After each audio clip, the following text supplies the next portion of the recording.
नमस्कार, डेली 24 भारत देख रहे हैं आप। मैं हूं आपके साथ साहिल धुलिया। बुलेटिन की शुरुआत करेंगे बड़ी खबर के साथ। राजधानी दिल्ली से एक हैरान कर देने वाला मामला सामने आया है। दिल्ली विधानसभा की सिक्योरिटी में एक बहुत बड़ी चूक सामने आई है। एक अज्ञात कार ने विधानसभा का गेट तोड़ दिया। गेट तोड़ने के बाद यह कार सीधे अंदर घुस गई। सबसे ज्यादा हैरानी की बात यह है कि कार बाहर भी निकल गई। यह अज्ञात कार मौके से पूरी तरह गायब हो चुकी है। इस घटना से पुलिस महकमे में भारी हड़कंप मच गया है। पुलिस अब सीसीटीवी फुटेज के आधार पर अपनी जांच कर रही है। जानकारी के मुताबिक विधानसभा के एक गाड़ी वीआईपी गेट से घुसी और स्पीकर रूम से बाहर एक गुलदस्ता रखकर निकल गई। जांच के लिए फिलहाल विधानसभा में दिल्ली पुलिस के आला अधिकारी मौजूद हैं।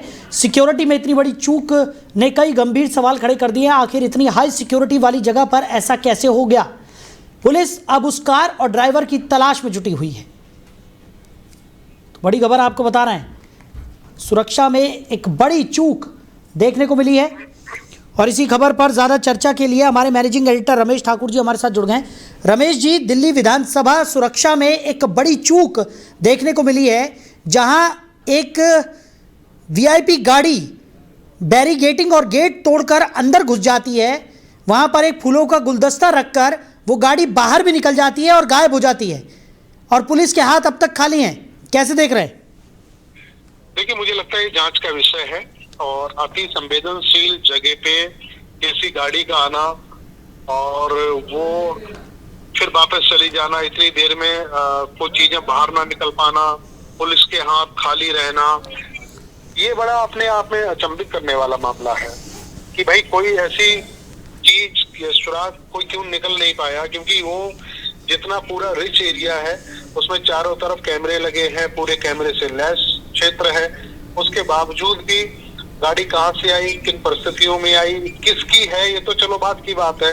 अब लेकिन प्रथम दृष्टया क्या हुआ उसको भी पुलिस ने कुछ बताया नहीं है। या वास्तव में वो गाड़ी किसी वीआईपी की है, खड़ी थी, ऑटो मोशन में थी, ऑटो ब्रेक लग गया या ऑटो ब्रेक लग के आगे बढ़ गई है, कुछ भी हो, लेकिन उस सब कुछ चीजों को बताना चाहिए। वो भी चीजें सब निकल के नहीं आ पाई हैं। ऐसे में साहिल होता क्या, दो बातें निकल के आती हैं जी। एक तो ये होता है, एक सामान घटना कह के पुलिस उसको नकार देती है, छोड़ देती है। दूसरा पहलू वो होता है जो डिस्क्लोज जानबूझ के नहीं किया जाता। जैसे विमानन घटनाओं में होता है, बॉक्स जो उनका होता है ब्लैक बॉक्स, उसमें सारी की सारी चीजें उस समय घटना में क्या होता है, कॉकपिट क्या बात करते हैं, पायलट क्या बात करते हैं, अधिकारी लोग क्या बात करते हैं, तो सब रिकॉर्ड होता है। वो सरकार अपनी जांच में कभी भी डिस्क्लोज नहीं करती है। क्या इसमें कुछ ऐसा है कि कोई बहुत बड़े नेता की गाड़ी थी या किसी बड़े नेता से संपर्क था, इसलिए उनकी छवि को खराब ना हो या उनके ऊपर किसी तरीके का लांछन ना लगे, इसलिए पुलिस डिस्क्लोज नहीं कर रही है? ये दो बातें हो सकती हैं जी। लेकिन रमेश जी, सबसे अहम सवाल तो ये है कि विधानसभा जैसे हाई सिक्योर्ड एरिया में इस तरीके से गेट तोड़कर अंदर घुस जाना, और ये तो गनीमत रही कि किसी तरह की कोई बड़ी अनहोनी यहाँ पर नहीं हुई। क्योंकि संसद हमला हम सबको याद है किस तरीके से वो हमला हुआ था, झकझोर कर रख दिया गया था पूरे हिंदुस्तान को। और अब उसके बाद इस तरीके की लापरवाही कि एक गेट तोड़कर गाड़ी अंदर घुस जाती है, वहाँ पर फूलों का गुलदस्ता रख दिया जाता है, उसके बाद वो गाड़ी बाहर भी निकल जाती है और गायब हो जाती है। ये एक बड़ी लापरवाही यहाँ पर कहेंगे कि जिस तरीके से सुरक्षा व्यवस्था चाक चौबंद होने का दावा किया जाता है, किस तरह की ये सुरक्षा व्यवस्था है? नहीं, बिल्कुल सही बात है। सिक्योर सुरक्षा व्यवस्था है, विधानसभा है, वो गनीमत ये कह लो कि विधानसभा का सत्र नहीं चल रहा है, खाली पड़ा हुआ विधानसभा। मेरे जहन में वही वाली बात आ रही थी जो आपने कहा, संसद का हमला हम लोग झेल चुके हैं। उस समय पूरी पार्लियामेंट बराबर भरी हुई थी, सुरक्षा कर्मी मारे गए उसमें, और कई ऐसे जाबाज भी हमारे मारे गए थे जब उन्होंने काउंटर जवाब दिया था। तो खुदा ना खास्ता अगर उसी तरीके की अगर वारदात होती, हो सकता है जिस तरीके से पुलवामा हुआ, एक गाड़ी में RDX 300-400 किलो बताया जा रहा था, इस गाड़ी में भी अगर ऐसे ही RDX होता और वहां जाके ब्लास्ट कर दिया जाता तो क्या होता? बिल्कुल, ये कई सारी कड़ियां हैं जिसको मुझे लग रहा है पुलिस, और हालांकि पुलिस के हाथ की चीज नहीं है, मुझे लगता है इस तरह के जो मामले होते हैं, संदिग्ध जो मामले होते हैं, उसमें केंद्रीय जांच एजेंसियां सामने आती हैं, जैसे एनआईए होती है। एनआईए अपनी जांच करती है और पुलिस से प्री जो उसकी इन्वेस्टिगेशन होती है उसकी रिपोर्ट लेके वो आगे की कार्रवाई को आगे बढ़ाते हैं। तो अभी देखते हैं इसमें पुलिस क्या करती है, या पुलिस के हाथ में नहीं है, फिर गृह मंत्रालय इसको आगे की किसी एजेंसी को आगे फॉरवर्ड करते हैं, देखने वाली बात होगी। लेकिन हाँ, ये प्रशासनिक बहुत बड़ी लापरवाही भी कहेंगे, इसको चूक भी कहेंगे। बिल्कुल। और साथ ही साथ अगर बात की जाए कि अब तमाम सीसीटीवी फुटेज यहाँ पर पुलिस खंगाल रही है और उस गाड़ी का और साथ ही साथ उसके ड्राइवर का पता लगाने की कोशिश भी यहाँ पर की जा रही है, लेकिन राजधानी दिल्ली में इस तरीके की घटना का घटित हो जाना और उसके बाद कार और ड्राइवर दोनों का इस तरीके से गायब हो जाना, ये अपने आप में सवाल खड़े करता है कि क्योंकि दिल्ली पुलिस की अगर हम बात करें, या जिस तरीके से आपने कहा कि तमाम जो सुरक्षा एजेंसियां हैं वो भी अब एक्टिव हो गई होंगी, और जिस तरीके की ये घटना घटित हुई है उसके बाद सबकी नींद उड़ी होगी इस वक्त, और ऐसे में भी किसी तरह का कुछ पता न लग पाना। देखो, नींद क्यों नहीं उड़ी होगी, आप ये बताइएगा भाई। आज की डेट में किसी भी व्हीकल का नंबर लेके और उसको उसकी जांच पड़ताल 1-2 दिन की तो रही नहीं है। चंद मिनटों में आपके फोन में ऐप होता है उसका, और यातायात पुलिस के पास में सारी सुविधाएं होती है, एक क्लिक करना भर होता है। उसके डिटेल्स, उसकी मालिक की, किसकी गाड़ी है, कहाँ से खरीदी गई है, किसके बीच में बेची गई, नहीं बेची गई, उसकी सारी डिटेल्स वगैरह आ जाती हैं। तो इसमें कोई ज्यादा टाइम लगना नहीं चाहिए। और दूसरी बात, आपने सीसीटीवी की बात करी, अगर वो फुटेज अगर पुलिस ने अगर खंगाल ली होगी तो उस फुटेज में तो दूध का दूध पानी का पानी हो गया हो। तो ये आपका कहना यहाँ पे बिल्कुल सही है। ये जिस तरीके की ये चीजें हुई हैं, क्यों हुई, ये पुलिस क्यों नाकाम है अब तक? मुझे लगता है इसको प्री जांच में सब चीजें बाहर आ जानी चाहिए। एटलीस्ट उस ड्राइवर तक और गाड़ी के मालिक तक तो पहुंच जाना चाहिए था। चलिए रमेश जी, हमारे साथ जुड़ने के लिए, इस तमाम चर्चा के लिए आपका शुक्रिया। तो स्पीकर की कार पर शाही भी फेंकी गई है, बड़ी खबर आपको बता रहे हैं। पुलिस सीसीटीवी फुटेज खंगाल रही है और दिल्ली विधानसभा सुरक्षा में एक बड़ी चूक की खबर निकलकर सामने आई है। वहीं ईरान और अमेरिका को एक मसौदा प्रस्ताव मिला है जिसमें 45 दिन के युद्ध विराम और होर्मुज को फिर से खोलने की बात कही गई है ताकि युद्ध खत्म करने का रास्ता निकाला जा सके। पश्चिम एशिया के 2 अधिकारियों ने ये जानकारी दी। अधिकारियों के मुताबिक ये प्रस्ताव मिस्र, पाकिस्तान और तुर्की के मध्यस्थों की ओर से तैयार किया गया है जो संघर्ष को रोकने के प्रयास में जुटे हैं। उनका मानना है कि 45 दिन की यह अवधि दोनों देशों के बीच व्यापक वार्ता के लिए पर्याप्त समय देगी जिससे स्थायी युद्ध विराम पर सहमति बन सके। अधिकारियों ने बताया कि यह प्रस्ताव देर रात ईरान के विदेश मंत्री अब्बास अरागची और पश्चिम एशिया में अमेरिका के दूत स्टीव विटकॉफ को भेजा गया, लेकिन अमेरिका की इस पर प्रतिक्रिया नहीं आई है। वहीं रिपोर्ट के मुताबिक ईरान ने होर्मुज को खोलने से लेकर 45 दिन के अस्थायी सीज फायर के लिए भी इनकार कर दिया है। ईरान के वरिष्ठ अधिकारी ने बताया कि ईरान को लगता है कि अमेरिका परमानेंट सीज फायर नहीं करना चाहता। तो ईरान ने साफ तौर पर कह दिया है कि होर्मुज को नहीं खोला जाएगा, 45 दिन का युद्ध विराम नहीं होगा। ईरान ने सीज फायर की शर्तों को सिरे से खारिज कर दिया है। वहीं ईरान के IRGC ने इंटेलिजेंस संगठन के प्रमुख माजिद खादेमी की मौत की पुष्टि कर दी है। IRGC ने ईरान की सुरक्षा और क्रांति के लिए खादेमी की दशकों की सेवा याद की। रिपोर्ट के मुताबिक जारी किए गए बयान में कहा गया है कि खादेमी ने इंटेलिजेंस और सुरक्षा अभियानों में अहम भूमिका निभाई। IRGC का कहना है कि जनरल ने इस्लामिक गणराज्य की रक्षा में करीब आधी सदी तक सेवा की। खादेमी की विदेशी दुश्मनों और घुसपैठ की साजिशों के खिलाफ उनके योगदान के लिए तारीफ की गई। IRGC ने उनके रिकॉर्ड को आने वाले वक्त की इंटेलिजेंस पीढ़ियों के लिए स्थायी और शिक्षाप्रद बताया। तेहरान ने ईरान की सुरक्षा अस्थिर करने की कोशिशों के खिलाफ लगातार सतर्क रहने का संकल्प लिया है। वहीं इराक में ईरान से जुड़े मिलिशिया समूहों ने अमेरिकी दूतावासों पर हमले किए। अमेरिका ने इन हमलों को भयानक आतंकवादी हमले करार दिया और इराक की सरकार से कार्रवाई करने की अपील की। विदेश विभाग के प्रवक्ता ने कहा कि अमेरिका अपने कर्मचारियों और दूतावास की सुरक्षा के लिए कोई भी कदम उठाने से पीछे नहीं हटेगा। हाल के हमलों के स्थानों का जानकारी अभी नहीं दी गई है और पहले से ही बगदाद में अमेरिकी दूतावास, अरबिल में कंसुलेट जनरल और बगदाद डिप्लोमेटिक सपोर्ट सेंटर को कई निशाना बनाया जा चुका है। अमेरिकी विदेश विभाग ने हमलों की जानकारी देने वाले $3 मिलियन का इनाम देने का ऐलान भी कर दिया है।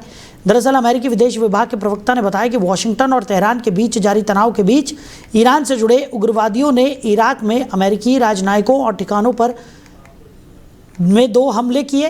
विदेश विभाग ने एक बयान में अमेरिकी राजनयिक मिशनों पर हुए इन आतंकवादी हमलों की कड़ी निंदा की और इराक सरकार से ऐसे हमलों को तुरंत रोकने का आग्रह भी किया।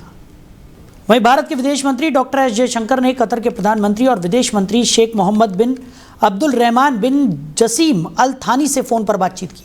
इस बातचीत के दौरान मिडिल ईस्ट में मौजूदा हालातों को लेकर बातचीत की गई। कतर के विदेश मंत्रालय ने सोशल मीडिया प्लेटफॉर्म एक्स पर इसकी जानकारी दी।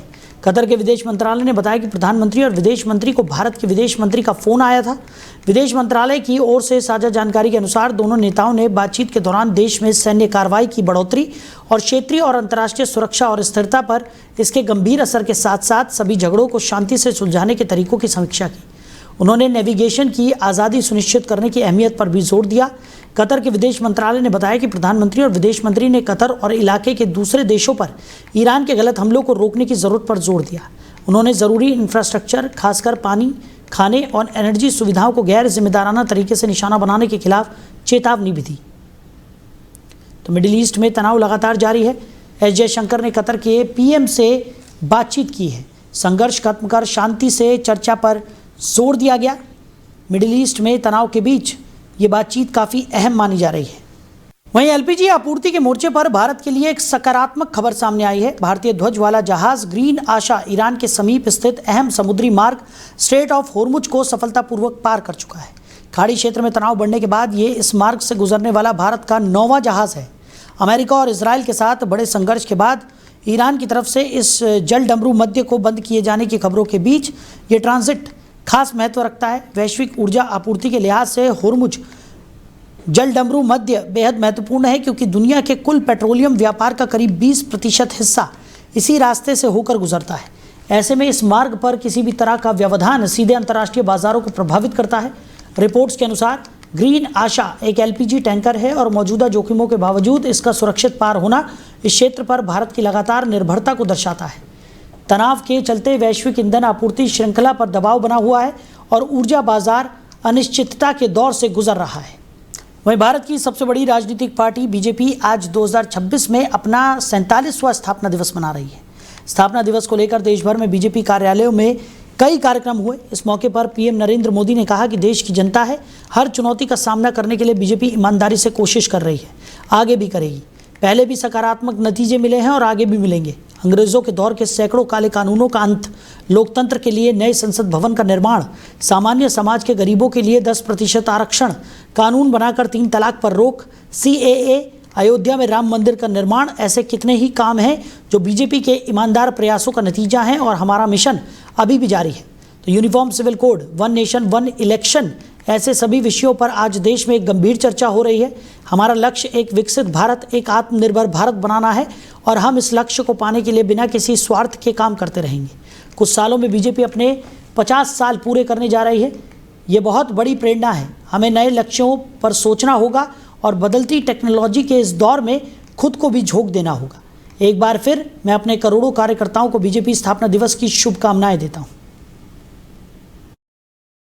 देश जानता है हर चुनौतियों का सामना करने के लिए भारतीय जनता पार्टी ईमानदारी से कोशिश करती है। आज भी करते हैं, आगे भी करते हैं। पहले भी सकारात्मक नतीजे मिले हैं, आगे भी सकारात्मक नतीजे मिलने वाले हैं। साथियों, अंग्रेजों के दौर के सैकड़ों काले कानूनों का अंत, लोकतंत्र के लिए नए संसद भवन का निर्माण, सामान्य समाज के गरीबों के लिए 10% आरक्षण, कानून बनाकर 3 तलाक पर रोक, CAA का कानून, अयोध्या में राम मंदिर का निर्माण, ऐसे कितने ही काम हैं जो भाजपा के ईमानदार प्रयासों का नतीजा है। और हमारा मिशन अभी भी जारी है। Uniform civil code, 1 nation 1 election, ऐसे सभी विषयों पर आज देश में एक गंभीर चर्चा भी हो रही है और इस दिशा में सकारात्मक प्रगति भी हो रही है। साथियों, हमारा लक्ष्य है विकसित भारत का निर्माण, आत्मनिर्भर भारत का निर्माण, और इस लक्ष्य की प्राप्ति के लिए हम निस्वार्थ भाव से लगे रहेंगे। साथियों, कुछ ही वर्षों में भाजपा अपने 50 वर्ष पूरे करने जा रही है। ये बहुत बड़ा पड़ाव है, बहुत बड़ी प्रेरणा है। हमें नए लक्ष्यों का मंथन भी करना है और बदलती टेक्नोलॉजी के इस जमाने में खुद को डालना भी है। मैं एक बार फिर अपने करोड़ों कार्यकर्ताओं को भाजपा स्थापना दिवस की अनेक अनेक शुभकामनाएं देता हूं। तो 5 राज्यों में विधानसभा चुनाव के प्रचार के तहत कांग्रेस सांसद प्रियंका गांधी केरल के कन्नूर पहुंची। उन्होंने कहा कि आने वाले केरल चुनाव के लिए एलडीएफ और बीजेपी के बीच एक सीक्रेट डील हुई है। हमने देखा कि सबरीमाला मंदिर में बड़े पैमाने पर चोरियां हुई है, लेकिन प्रधानमंत्री की तरफ से एक शब्द भी नहीं आया। यही इस डील के सबूत है।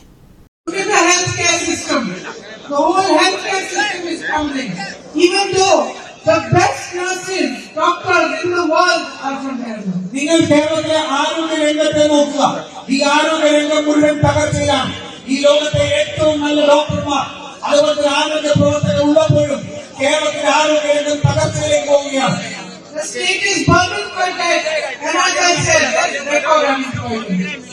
ഈ സംസ്ഥാനം അത്തരത്തിൽ വലിയ റെക്കോർഡായിട്ടുള്ള തൊഴിലില്ലായ്മയും സർവകാല റെക്കോർഡിട്ടിരിക്കുന്ന ഒരു സർക്കാരാണ്.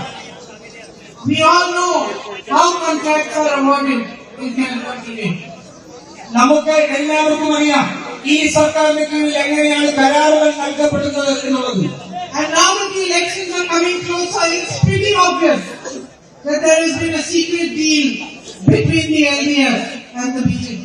ഇപ്പോൾ തെരഞ്ഞെടുപ്പ് അടുക്കുമ്പോൾ നമുക്ക് വളരെ വ്യക്തമായി തന്നെ കാണാൻ കഴിയും ഇന്ന് LDFും BJPയും തമ്മിൽ ഒരു രഹസ്യ ധാരണ ഉണ്ട് എന്നുള്ളത്. We have seen massive theft in Sabrimala, but nothing, not one word from the Prime Minister. Not a single proper inquiry. നമ്മൾ ശബരിമലയിൽ നടന്ന വലിയ സ്വർണ്ണ കൊള്ളയെ സംബന്ധിച്ച് നമ്മൾക്ക് എല്ലാവർക്കും അറിയാം. പക്ഷേ ഈ രാജ്യത്തിന്റെ പ്രധാനമന്ത്രിയിൽ നിന്ന് ഒരു വാക്ക് നമുക്ക് കേൾക്കാൻ കഴിയില്ല. നല്ല രീതിയിലുള്ള അന്വേഷണം പോലും നടക്കുന്നില്ല. All of us who oppose the Prime Minister and raise our voice against him have ED cases, income tax cases, CBI cases on us. Not a single one on the Chief Minister of Kerala. वहीं Delhi high court ने 2021 के एक single जज के आदेश को पलट दिया है। उस आदेश में कहा गया था कि कोविड-19 लॉकडाउन के दौरान पूर्व मुख्यमंत्री अरविंद केजरीवाल की गरीबों के लिए किराए का भुगतान करने की घोषणा कानूनी तौर पर लागू करने लायक थी। जस्टिस सी हरि शंकर और जस्टिस ओम प्रकाश शुक्ला की डिवीजन बेंच ने कहा कि प्रेस कॉन्फ्रेंस में दिए गए बयान को कानूनी वादा नहीं माना जा सकता जिसे अदालतें लागू करवा सकें। दरअसल कोरोना लॉकडाउन के समय अरविंद केजरीवाल ने 29 मार्च 2020 को एक प्रेस कॉन्फ्रेंस की। उन्होंने मकान मालिकों से कहा कि वो गरीब और निर्धन किराएदारों से किराया न मांगे। इसके बाद 5 दिहाड़ी मजदूर कोर्ट पहुंचे। उन्होंने याचिका में दावा किया था कि केजरीवाल सरकार ने लॉकडाउन में किराया न दे पाने वालों का किराया भरने का वादा किया था। जुलाई 2021 में सिंगल जज बेंच ने केजरीवाल सरकार से इसे लागू न करने का कारण पूछा, जिसके खिलाफ वो हाईकोर्ट पहुंची थी। डिवीजन बेंच ने सितंबर 2021 को सिंगल जज के आदेश पर रोक लगा दी थी, जिसे आज खारिज कर दिया गया। वहीं महाराष्ट्र के उप मुख्यमंत्री और राष्ट्रवादी कांग्रेस पार्टी की नेता सुनेत्रा पवार ने 23 अप्रैल को होने वाले बारामती विधानसभा उपचुनाव के लिए सोमवार को अपना नामांकन पत्र दाखिल किया। उन्होंने अपने पार्टी सहयोगियों सुनील तटकरे, प्रफुल्ल पटेल, छगन भुजबल, धनंजय मुंडे और हसन मुशर्रफ के साथ साथ शिवसेना प्रमुख और उप मुख्यमंत्री एकनाथ शिंदे और राज्य के मंत्री और बीजेपी नेता चंद्रशेखर बावनकुले की मौजूदगी में नामांकन पत्र दाखिल किया। तो राकंपा, बीजेपी और शिवसेना सत्तारूढ़ गठबंधन महायुति का हिस्सा हैं। नामांकन दाखिल करने से पहले सुनेत्रा पवार ने बारामती की जनता से भावुक अपील करते हुए कहा कि वो उन्हें उसी तरह समर्थन दे जैसे उन्होंने हमेशा उनके दिवंगत पति अजीत पवार को दिया। वहीं इस बार बम की धमकियों के सिलसिले का अगला निशाना दिल्ली विश्वविद्यालय बन गया। हुआ ये कि नॉर्थ कैंपस में उस वक्त हड़कंप मच गया जब रामजस कॉलेज और मिरांडा हाउस को बम से उड़ाने की धमकी भरा ईमेल मिला। पुलिस के मुताबिक सुबह कॉलेज प्रशासन को ये ईमेल प्राप्त हुआ। इसके बाद तुरंत एहतियातन दोनों कॉलेजों को खाली करा दिया गया। छात्र छात्राओं को स्टाफ को सुरक्षित बाहर निकालकर पूरे इलाके को सुरक्षा घेरे में ले लिया गया। असल में सूचना मिलते ही दिल्ली पुलिस के साथ बम निरोधक दस्ता और डॉग स्क्वाड टीम मौके पर पहुंची। टीमों ने कॉलेज परिसर के हर हिस्से की बारीकी से तलाशी शुरू कर दी। शुरुआती जांच में कोई संदिग्ध वस्तु नहीं मिली, लेकिन सुरक्षा एजेंसियां किसी भी तरह का जोखिम लेने के मूड में नहीं है और जांच पूरी तरह होने तक अलर्ट बनाए रखा गया है। तो फिलहाल इस बुलेटिन में मेरे साथ इतना ही। आप बने रहिए और देखते रहिए डेली 24 भारत। नमस्कार।